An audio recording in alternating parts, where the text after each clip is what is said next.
Il y a une fois particulièrement où je me suis rendu compte que ces excès de cet côté un peu bipolaire commençaient à me faire peur. Ça, c'est vraiment la phase où je suis passée de « Ok, je suis hyper amoureuse de quelqu'un qui est très différent de moi » à Oula, est-ce que je suis capable en tant qu'adolescente de gérer une personne comme ça en fait. Comme beaucoup d'adolescents, Marguerite a eu pas mal d'histoires de cœur. Mais l'une d'elles l'a marqué beaucoup plus que les autres. En effet, elle était entrée dans ce qu'on appelle une relation toxique. Cette relation de couple a duré entre la seconde et la terminale. Aujourd'hui, Marguerite a 21 ans et elle nous témoigne de cette expérience avec sincérité et bienveillance. Je te souhaite une bonne écoute.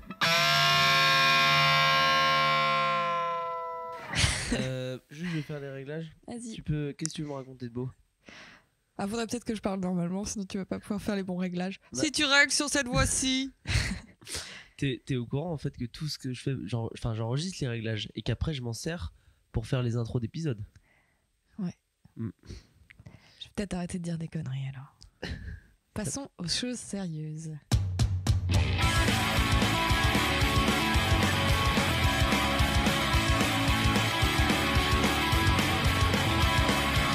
Bonjour, bonsoir et bienvenue pour un nouvel épisode de Gamin.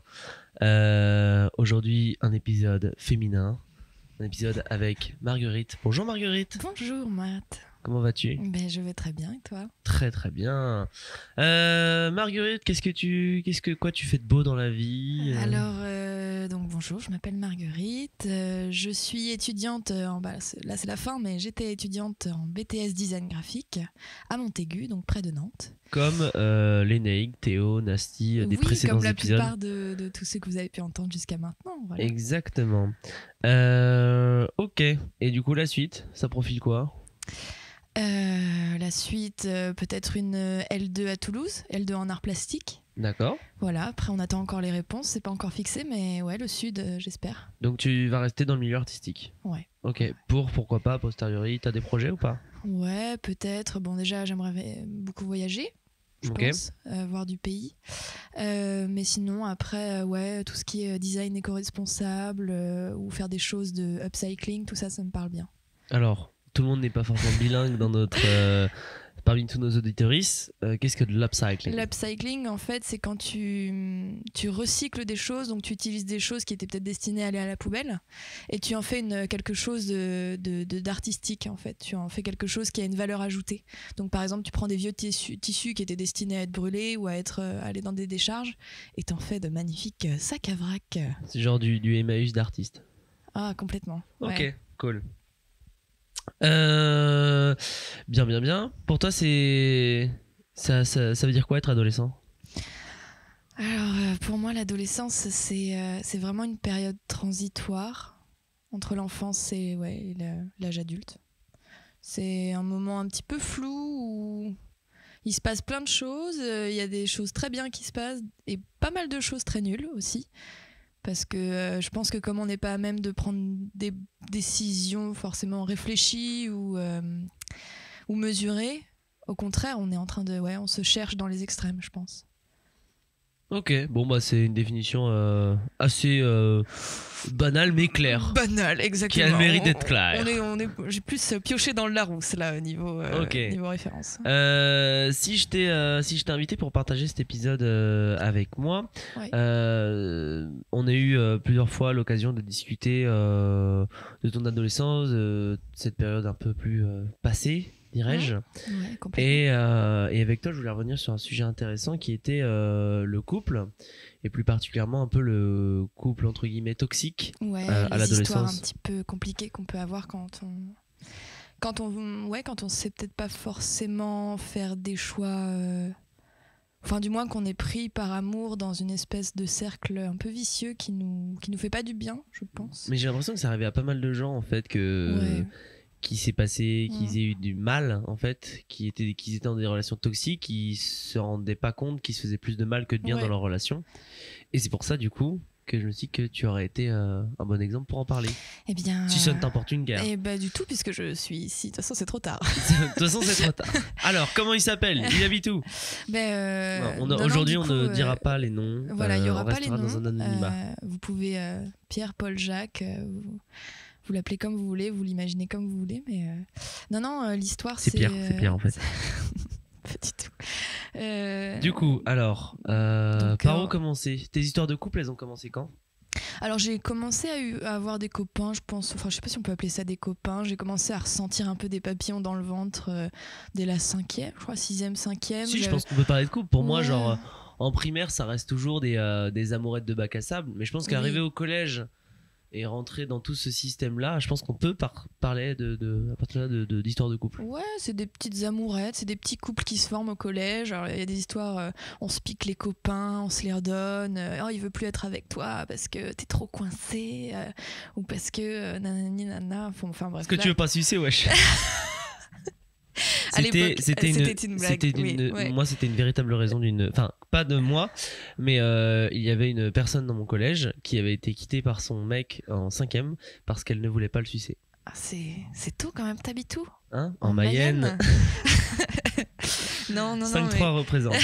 Non, voilà, on va dire qu'au collège, c'était plus sur MSN, il y avait vachement de Alors MSN, pour les jeunes qui nous écoutent, c'est une sorte... C'est l'ancêtre de Messenger, on pourrait dire ça comme ça. En gros, vous voyez, genre Messenger, Facebook, plus Messenger, l'appli Messenger. Ah, c'est l'ancêtre de Messenger. Imaginez qu'il fallait télécharger un logiciel et rentrer son adresse mail dedans pour pouvoir l'utiliser.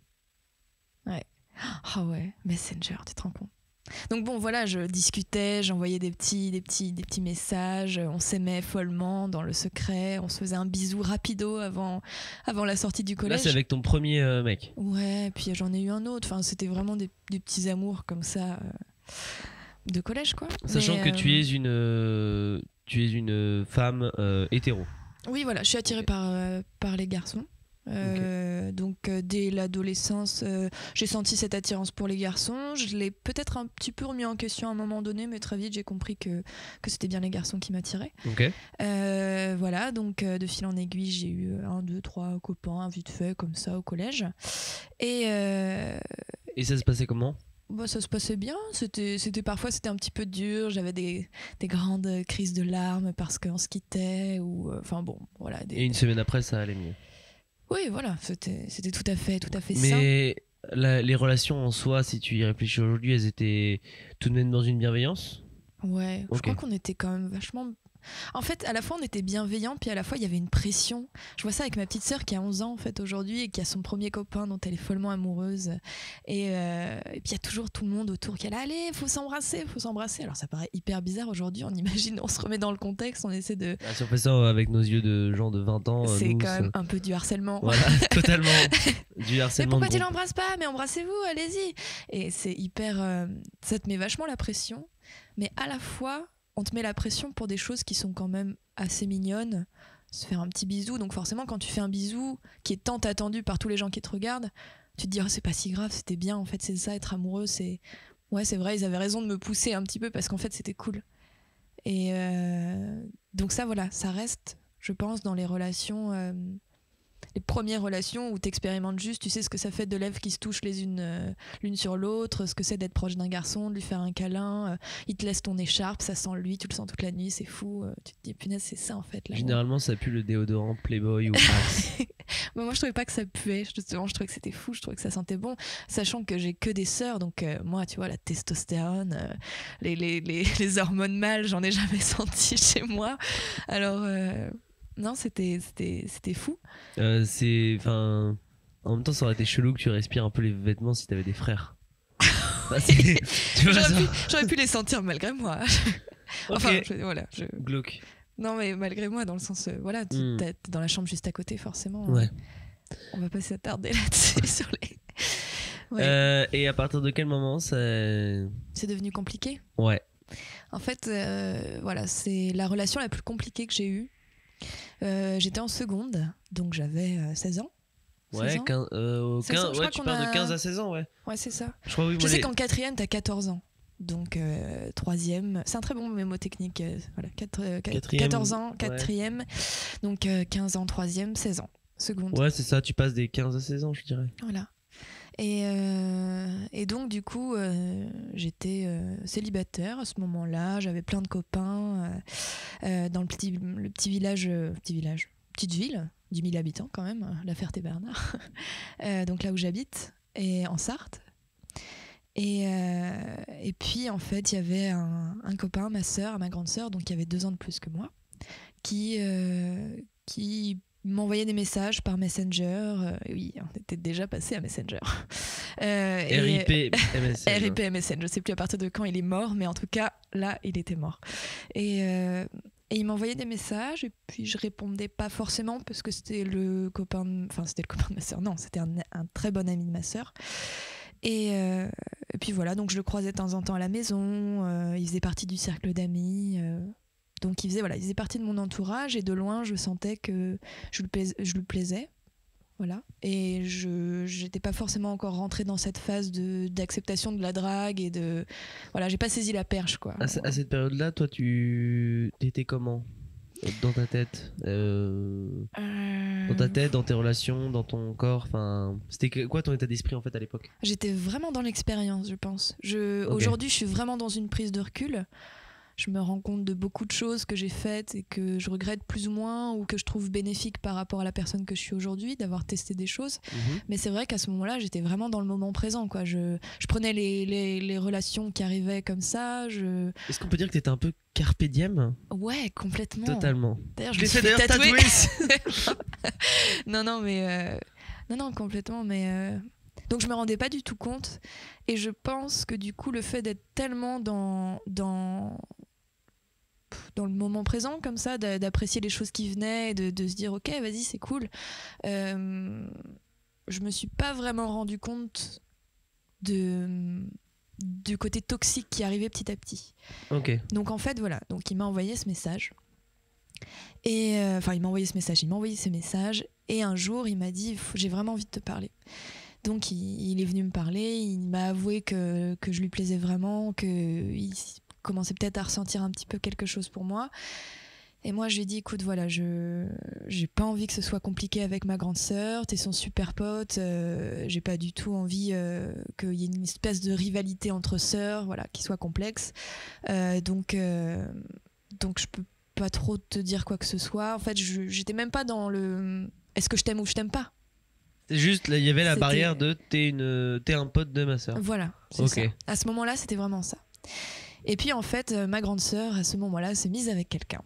Ouais. Et donc, elle était un peu moins attachée à son meilleur ami, on va dire. Ok. Et si tu veux, l'été arrivait, il y a eu cette fameuse soirée où il savait pas où dormir, il avait des gros soucis avec...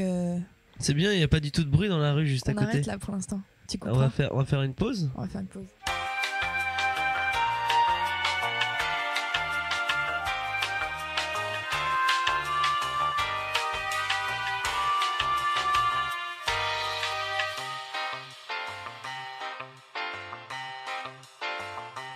Et c'est le retour après cette petite interlude rafraîchissante. Du coup, qu'est-ce que tu étais en train de dire? Elle venait de se mettre voilà, en donc, couple. Ma grande sœur venait de se mettre en couple, donc ça a laissé un petit peu plus de possibilités, je pense, à cette histoire. Et donc le garçon en question n'avait pas du tout d'endroit où dormir. Ça fait très cliché quand je y repense. Il n'avait pas du tout d'endroit où dormir parce que ça se passait très mal avec son beau-père. Son père habitait loin, donc il y avait vraiment aucune possibilité. Et comme c'était un très bon ami de ma sœur et que je l'avais souvent vu à la maison, en tout bien tout honneur, je lui ai dit écoute, tu peux venir dormir à la maison, il n'y a pas de souci. Donc il est venu dormir à la maison, et je pense que finalement le fait qu'avec ma sœur ça ait pris un peu de distance, ça nous a laissé, je pense, la possibilité tous les deux de commencer quelque chose. Ok, mais quand il s'est installé, il est resté pendant combien de temps? Comment? Quand il s'est venu s'installer, quand il est venu Dormir, ouais. il a dormi juste une nuit. Ah oui, d'accord, moi j'ai vraiment cru qu'il dit bon bah pose tes bagages. Ça y est, marie-toi avec moi. C'est C'est ça. pour ça que c'était toxique, parce que j'avais 16 ans et je me suis mariée. Non, pas du tout. Non, il est là dormi. Et puis en fait, après, on s'est rendu compte qu'on commençait à nouer quelque chose de très fort, qu'on commençait en fait à être très amoureux. Ok. Vraiment l'un de l'autre, à se dire waouh, c'est fou. Même moi, je le disais, mais c'est la première fois que je ressens ça, quoi. C'est là, quand on reparle d'amour de collège, c'est incomparable, quoi. Je me disais, mince, en fait, c'est vraiment ça l'amour. Je crois que c'est ça, en fait, qui a fait que cette relation a pris autant d'ampleur. C'est que dès le début, je me suis dit, ok, d'accord. En fait, là, c'est vraiment quelqu'un avec qui je me projette. Je suis vraiment bien, quoi. Donc là, et on était un petit peu cachés, on se cachait pas mal. J'aurais dû peut-être me rendre compte que c'était un petit peu compliqué comme relation, parce que on n'osait pas se montrer, on n'osait pas devant nos amis, on faisait comme si de rien n'était. Et pourquoi qu'est-ce qui en est est-ce que vous en avez parlé en mode on se montre pas? Ouais, je crois qu'au début on voulait pas trop que ça se sache, on voulait peut-être garder ça pour nous, et en fait et puis peut-être aussi que si jamais les gens l'avaient su trop tôt, peut-être qu'ils m'auraient dissuadé de me mettre avec lui.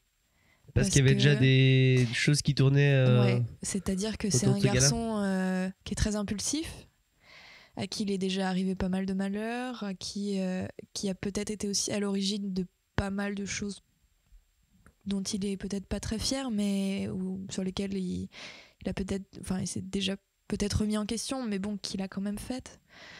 Un peu parfois violent, pas envers les filles, hein, mais voilà, qui s'est déjà tabassé avec des mecs, voilà, qui avait une vraie haine et un vrai, je pense, mal-être à l'intérieur de lui. Et je crois que... Il avait quelques névroses, quoi. Ouais, un petit peu. Il fumait beaucoup aussi. De drogue. Oui, de gueudron. de cigarettes magiques. Ok. Voilà, donc il y avait en fait ce climat qui faisait que je pense que je me l'avouais pas du tout à ce moment-là. Et là, c'est vraiment parce que j'interprète.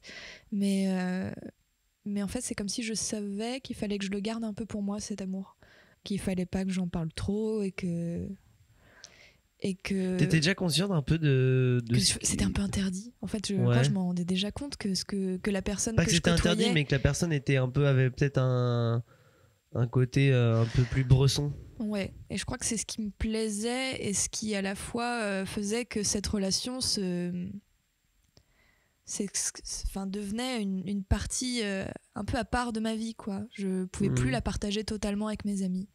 Bon, il s'avère qu'un jour, à une soirée feu d'artifice magnifique, on s'est dit oh, et puis tant pis, on s'en fiche, et il y avait tous nos amis autour et on s'est embrassés. Donc là, à partir de ce moment-là, c'est devenu, on va dire, officiel, quoi. Après, je pense 2-3 semaines d'amour caché. Ok.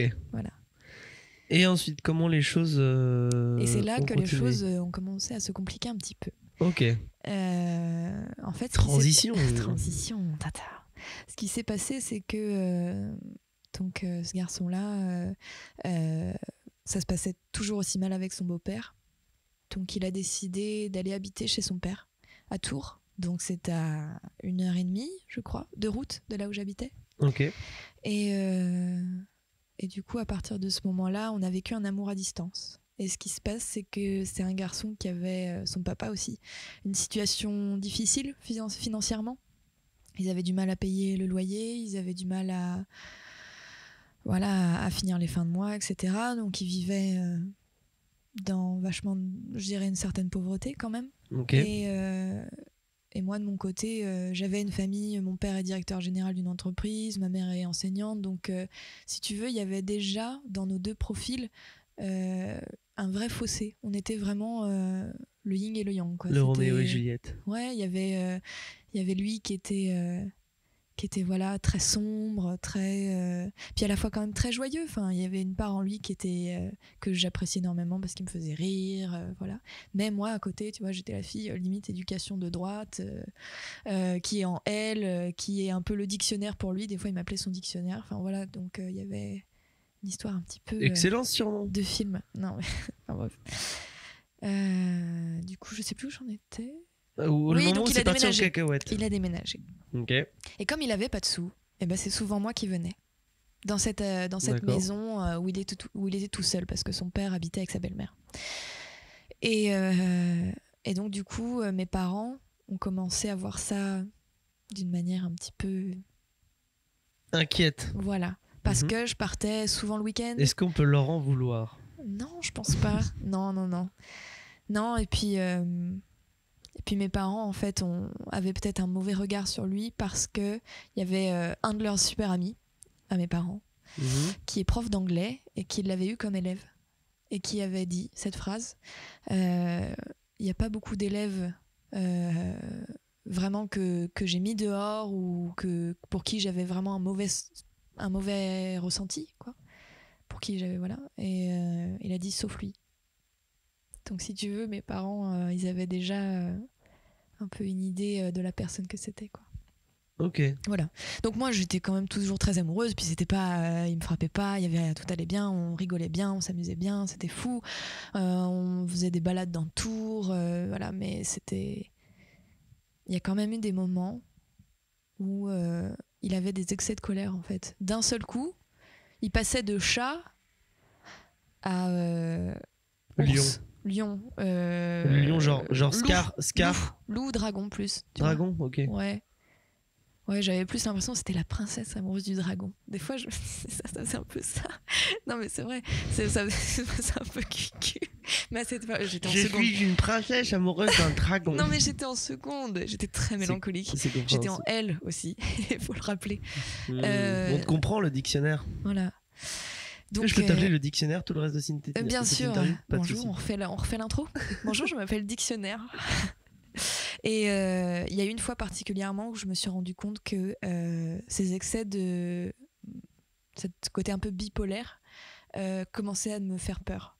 Ça, c'est vraiment la phase où je suis passée de ok, je suis hyper amoureuse de quelqu'un qui est très différent de moi à oula, est-ce que je suis capable en tant qu'adolescente de gérer une personne comme ça, en fait, d'être à la fois oui amoureuse.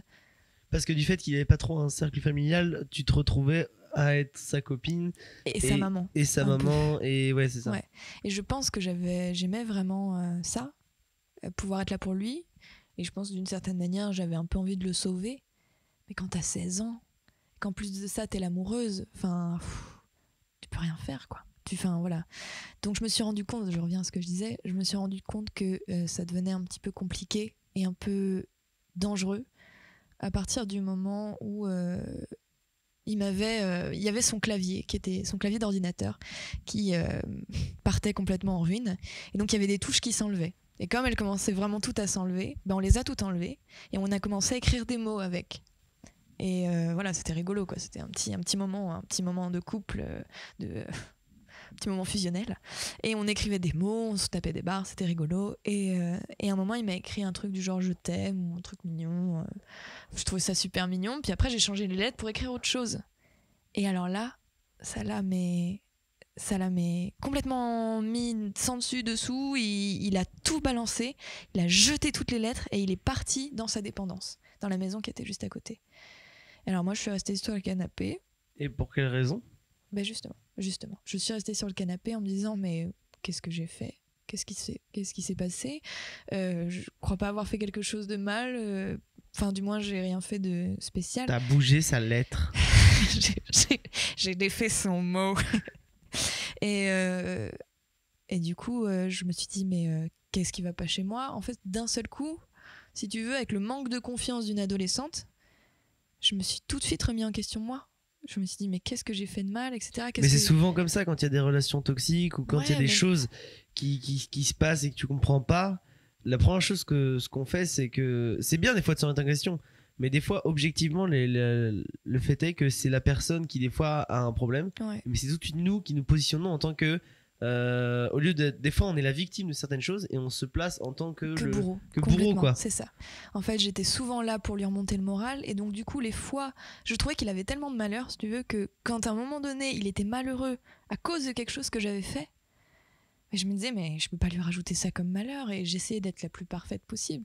Donc je me retrouve sur ce canapé à à pas savoir quoi faire. Et puis je me dis, au bout d'un moment, je vais peut-être aller le voir, quoi, parce que, attends, on va parler. Pour moi, c'était vraiment, j'avais besoin de parler. Il faut qu'on parle, on ne peut pas rester dans l'incompréhension comme ça. Donc je vais dans l'indépendance et je l'entends frapper sur quelque chose. Et en fait, il frappait sur son énorme sac, Un sac de frappe. Un sac de frappe, voilà. Mhm. Et il frappait dessus, limite presque à hurler dessus. Et je me suis dit, je monte pas, qu'est-ce que je fais? Et je me suis dit, c'est moi qui vais me prendre un coup. J'y ai vraiment pensé. Je me suis dit, c'est moi qui vais me prendre un coup. Et je me suis dit, bah non, là je fonce, faut qu'on parle. Là. Donc je lui dis, qu'est-ce qu'il y a enfin, qu'est-ce qui se passe et tout. Et là, il me dit, non, pars. Il me hurlait dessus en me disant, mais tu dégages vraiment, parce que là, franchement, il faut que je sois seule. Et il frappait dessus en même temps. Et du coup, moi, si tu veux, je suis passée vraiment de Marguerite, éducation très calme dans La Ferté-Bernard, qui est en elle, tout va bien, sa vie est cool, à ok, d'accord, je suis face à quelque chose qui me dépasse. Et donc j'ai redescendu les escaliers, puis finalement la soirée s'est passée, les choses se sont apaisées. La soirée s'est décantées. passée, mais il est revenu? Il a fini par revenir, il était plus apaisé, et puis la soirée s'est passée. Voilà, un peu plus dans le silence, je pense, mais. Et cette fois-là, je pense que c'est celle qui m'a le plus marquée, mais je pourrais en raconter plein d'autres en fait. Il y a eu tellement de fois où il m'a entre guillemets puni, j'allais dire, mais c'était à aucun moment il m'a frappé. Hein. Ça, je préfère le dire, que tout le monde entende, mais c'est juste qu'il y a eu vraiment de la violence. C'était de la violence psychologique en fait. C'était, violence morale, quoi. Ouais, c'était ça. C'est-à-dire que quand j'étais pas parfaite, ou alors des fois, il a commencé aussi à me faire des réflexions sur moi, sur mon physique, sur. Ouais, tu vois, par exemple, un matin, on avait passé le nouvel an ensemble. Et le lendemain matin, j'étais avec une copine, on rigolait, on avait tellement faim parce qu'on avait tellement bu pendant toute la soirée que le lendemain, tu sais, t'as bien faim, quoi. Et on commençait à manger le pot de Nutella toutes les deux à la cuillère parce qu'il y avait plus de pain, il y avait plus rien. Et il arrive derrière moi, il me fait, mais vraiment devant tout le monde, hein, il y avait vraiment plein de gens dans la pièce, et il hurle comme ça. Bah dis donc, faudra vraiment pas t'étonner d'avoir des énormes cuisses si tu manges ton Nutella à la petite cuillère comme ça.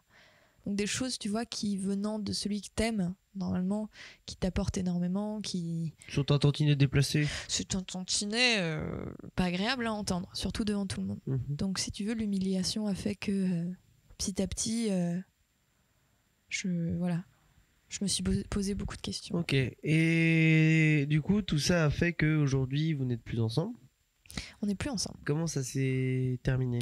Eh bien justement, je pense que vu qu'on est resté de, on va dire, fin seconde à début terminale, j'ai grandi en fait entre-temps. Je pense qu'il y a eu ça aussi.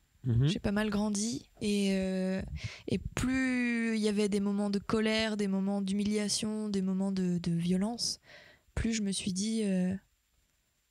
Et puis j'ai beaucoup pleuré, j'en discutais avec des copines, elles me disaient mais c'est pas normal que ça te mette dans des états pareils, etc. Donc j'ai fini par un jour me dire... Un jour il répondait plus depuis 3-4 jours par téléphone sur message, et je suis pas du genre à faire chier par téléphone, mais là ça faisait 3-4 jours, et j'avais besoin qu'on parle, je lui avais envoyé un message important, etc. Et je lui ai dit bah écoute, si tu me réponds pas, j'espère que t'es conscient que t'es en train de me perdre. Donc il répondait toujours pas, etc. Et j'ai fini par lui envoyer une tonne de messages en lui disant écoute, là vraiment c'est fini, je sature, quoi, j'en peux plus. Et le truc qui était compliqué, c'est que je me suis dit, si je veux faire les choses bien, après une si longue relation, il faut que j'aille le voir pour le quitter. Je me suis dit, je peux pas le quitter par Skype, je peux pas le quitter par téléphone, par message encore moins. Il faut que j'aille le voir et que je lui dise les yeux dans les yeux, je ne t'aime plus, je veux que ça se termine, je veux passer à autre chose. Et je crois que c'était les 2 jours les pires de toute ma vie, parce que du coup j'ai dû prendre le train, le voir. On a même passé une soirée ensemble avec ses amis parce qu'il était obligé d'y aller, donc j'ai été obligée d'y aller.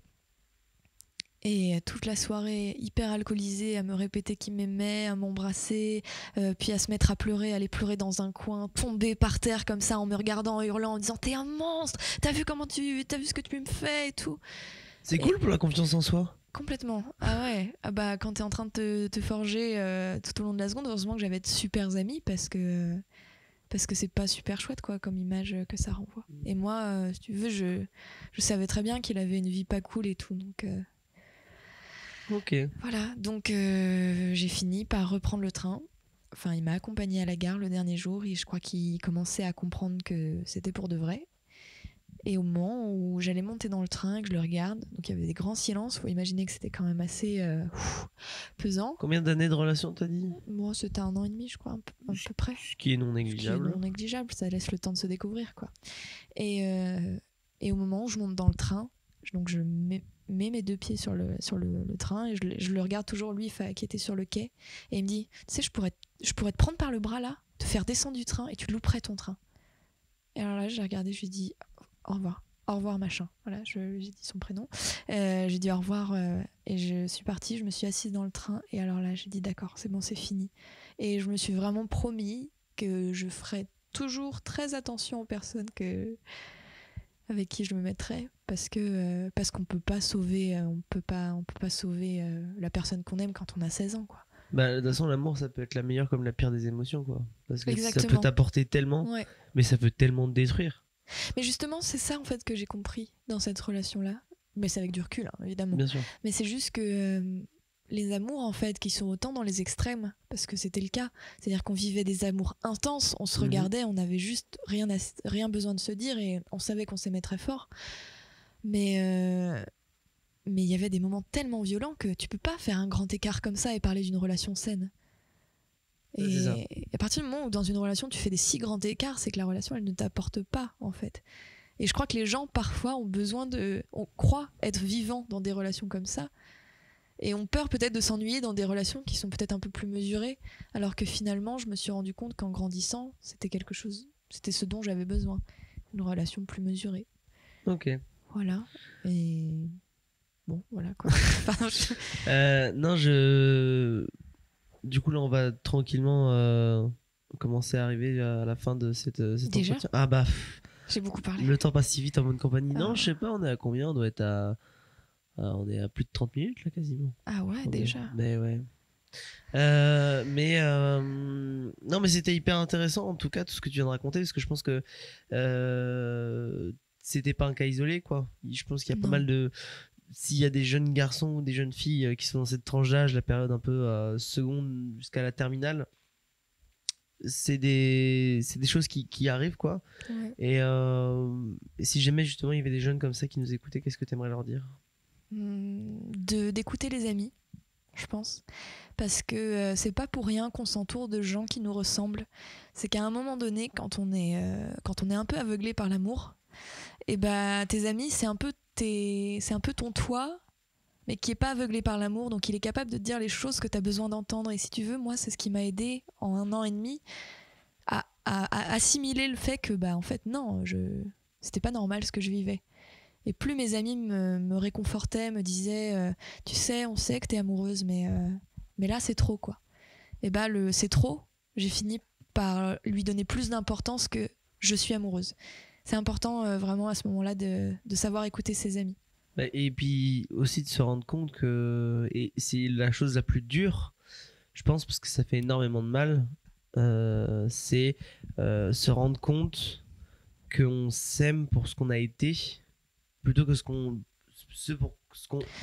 pourquoi on vit maintenant, en fait. Parce que des fois les relations, justement, elles sont plus ou moins saines, mais généralement saines au début parce que c'est passionnel, que il y a beaucoup d'attention et des choses comme ça, et que on tient à ce début de relation et que d'un seul coup ça bascule dans quelque chose de très malsain.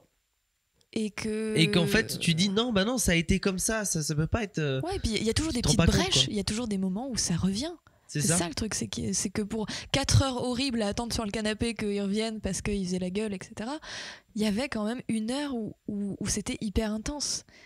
Et même si mes parents n'étaient pas avec moi, même si mes amis n'étaient pas avec moi, j'ai quand même tenu 1 an et demi à me dire mais non, ça m'apporte quand même quelque chose. Alors que, voilà, c'est là, à ce moment-là, que j'ai envie de le dire, ce que je disais si des jeunes nous écoutent et qui sont dans cette tranche d'âge-là, c'est des jeunes ou des moins jeunes, parce que des relations toxiques pourraient arriver aussi à nos âges. N'importe quel âge, complètement. Bah, qu'à un moment donné, il faut vraiment écouter l'entourage et que moi, voilà, c'est vraiment mon entourage qui m'a permis de me dire bah non, en fait, tu serais plus heureuse toute seule qu'avec cette relation-là. Donc voilà. Bon. C'est un peu triste comme conclusion. Donc je suis être... toute seule. Voilà. Faut être mieux seule que mal accompagnée. Non, mais là, à ce moment-là, il valait mieux être seule. C'est ça. Et par la suite, dans tes relations de couple, ça s'est un petit peu... Ah bah ouais, hein. Complètement, ça s'est largement amélioré. Non, ça ne s'est pas amélioré du jour au lendemain. Mais fallait aussi réapprendre à faire confiance. Ça, c'était pas évident. J'avais toujours un petit peu peur dans les relations que le mec puisse du jour au lendemain comme ça réagir de manière incongrue. Et inopinée. Et inopinée. Et du coup, j'ai appris à faire confiance et à me rendre compte qu'en fait, on voulait pas toujours me faire du mal et que je pouvais être pleinement moi-même sans qu'on me fasse une réflexion, sans qu'on me juge, sans qu'on m'humilie devant tout le monde. Je pense qu'il y a aussi une certaine part dans une relation, pour avoir confiance en quelqu'un et aimer quelqu'un, faut tout premier abord s'aimer soi en fait. Ouais, je crois que c'est ça aussi. C'est hyper important parce que finalement, je trouve que trouver la bonne personne et aimer quelqu'un justement pour ça, c'est quelqu'un qui va t'apporter du bien. Et qui va t'aimer à ta juste valeur. Et donc, par conséquent, c'est s'aimer soi aussi, quoi. Parce que si tu t'aimes toi, tu vas que t'entourer de gens qui pourraient potentiellement t'aimer. Être bénéfique. Et c'est ça, en fait, qui était compliqué à l'adolescence, je pense aussi, c'est que comme j'étais pas encore pleinement moi, j'ai laissé quelqu'un essayer de me dire qui je devais être. Tu vois ? C'est ça. Et du coup, c'était complètement malsain parce que lui, il me disait qui il fallait que je sois. Et moi, de mon côté, je le portais à bout de bras et je portais la relation pour deux, quoi. Donc aujourd'hui, voilà, la différence entre la Marguerite adolescente amoureuse et la Marguerite un peu plus adulte amoureuse, c'est qu'aujourd'hui, je sais que la personne que je suis ne dépend pas de la personne que j'aime. C'est ça. Et ça, je pense que c'est hyper important. Parce que si je suis... la personne que t'aimes qui dépend de la personne que tu es, dans le sens où cette personne-là va être en fait une espèce de chose que tu as besoin, que tu attends et qui te fait du bien, quoi. Ouais, voilà, mais elle est pas non plus je suis moi avant d'être amoureuse. Exactement. Et c'est justement pour ça que je supporte pas les gens qui disent ma moitié. Oui, tellement.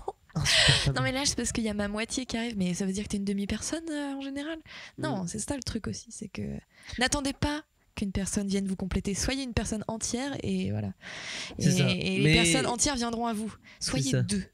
Exactement. Ouais, ok. Voilà. C'est beau. C'est beau. Mais bon, on vous aime quand même les gens qui disent ça. Hein. Vous êtes ce qu'on pourrait dire attachant. Je pense que le mot est inventé pour vous. Je pense que ça fait partie de la même. C'est des gens aussi qui ont un guéridon. Ils ont un guéridon chez eux. On est en train de digresser. C'est sûrement parce que ça symbolise la fin de cette émission. Mais je suis content de l'avoir fait avec toi. Ouais, c'est vrai qu'on avait déjà enregistré une émission tous les deux de gamins qui ne sortira jamais parce qu'elle était tournée dans des conditions où on était très fatigués. On a digressé pendant beaucoup trop longtemps. Et du coup, c'est un épisode qui pourrait faire 4 épisodes. C'est ça. Ça n'a pas eu trop de sens, mais du coup, celui-là était, je pense, clair, limpide. Ouais. J'espère que tu n'as pas trop relevé de névrose en toi. Non. Moi, j'ai pris beaucoup de distance par rapport à tout ça. Et puis, si jamais la personne en question se reconnaît, voilà, on en a déjà reparlé. Il n'y a pas de souci avec ça. Le temps est passé, quoi. Voilà. C'est ça qui va conclure cet épisode, c'est que de toute façon, tout finit par passer avec le temps. Oui. Principalement la vie, car un jour, nous allons tous mourir. Allez, merci. Super. Merci de nous avoir écoutés. En tout cas, merci à toi de m'avoir écouté, plutôt à toi, auditorice, qui m'écoute toutes les semaines, je l'espère. Tu peux retrouver tous les épisodes de Gamin, en tout cas, sur les plateformes type YouTube, SoundCloud, Spotify, Apple Podcasts, iTunes, quoi. N'hésite pas à me faire des retours. Des retours positifs, négatifs, constructifs. Ça m'intéresse toujours d'avoir ton avis. Et puis on se retrouve la semaine prochaine à 18h pour un nouvel épisode. Bisous Marguerite. Bisous Matt. Ciao ciao. On n'est pas sérieux.